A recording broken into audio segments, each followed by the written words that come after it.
खुमान द्वितीय गुहिल एक राजपूत शासक थे जो गुहिल वंश से संबंधित थे, जिन्होंने वर्तमान राजस्थान, भारत में मेवाड़ क्षेत्र पर शासन किया था। उन्होंने 9वीं शताब्दी ईस्वी के दौरान शासन किया था। दुर्भाग्यवश उनके शासनकाल की विशिष्ट घटनाओं के बारे में अधिक जानकारी उपलब्ध नहीं है। उस अवधि के ऐतिहासिक स्रोत दुर्लभ हैं और व्यक्तिगत शासकों के बारे में विवरण अक्सर सीमित होते हैं। हालांकि हम गुहिल वंश और उसके इतिहास के व्यापक संदर्भ में उनके स्थान को समझ सकते हैं। गुहिल वंश गुहिल एक प्रमुख राजपूत वंश थे जो पौराणिक सूर्यवंशी सौर राजवंश से अपनी उत्पत्ति का दावा करते थे। उन्होंने राजस्थान के इतिहास में महत्वपूर्ण भूमिका निभाई, जो अपनी वीरता और विभिन्न आक्रमणकारियों के खिलाफ प्रतिरोध के लिए जाने जाते थे। प्रारंभिक काल खुमान द्वितीय का शासनकाल गुहिल वंश के प्रारंभिक काल के अंतर्गत आता है।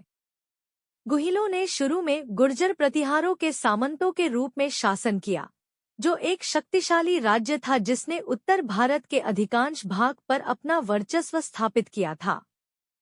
स्वतंत्रता की ओर समय के साथ गुहिलों ने धीरे धीरे अपनी शक्ति को समेकित किया और अपनी स्वतंत्रता का दावा किया। इस प्रक्रिया में पड़ोसी राज्यों के साथ संघर्ष और गठबंधन शामिल रहे होंगे। जबकि खुमान द्वितीय की उपलब्धियों के बारे में विशिष्ट विवरणों की कमी हो सकती है, उनका शासन निस्संदेह क्षेत्र में गुहिल वंश के उदय की बड़ी कहानी का हिस्सा था। यदि आप गुहिल वंश के बारे में अधिक जानने में रुचि रखते हैं, तो मैं इन संसाधनों का पता लगाने की सलाह देता हूँ। विकिपीडिया का पृष्ठ गुहिल वंश उनके इतिहास, शासकों और सांस्कृतिक योगदानों का व्यापक अवलोकन प्रदान करता है। राजपूत इतिहास पर पुस्तकें कई पुस्तकें राजपूत वंशों के इतिहास में तल्लीन हैं, जिनमें गुहिल भी शामिल हैं। ये उनके शासनकाल और उस समय के सामाजिक राजनीतिक संदर्भ में अधिक विस्तृत जानकारी प्रदान कर सकते हैं। पुरातात्विक स्थल चित्तौड़गढ़ किले जैसे ऐतिहासिक स्थलों का दौरा करना, जो एक प्रमुख गुहिल गढ़ के रूप में कार्य करता था, उनकी विरासत से मूर्त संबंध प्रदान कर सकता है।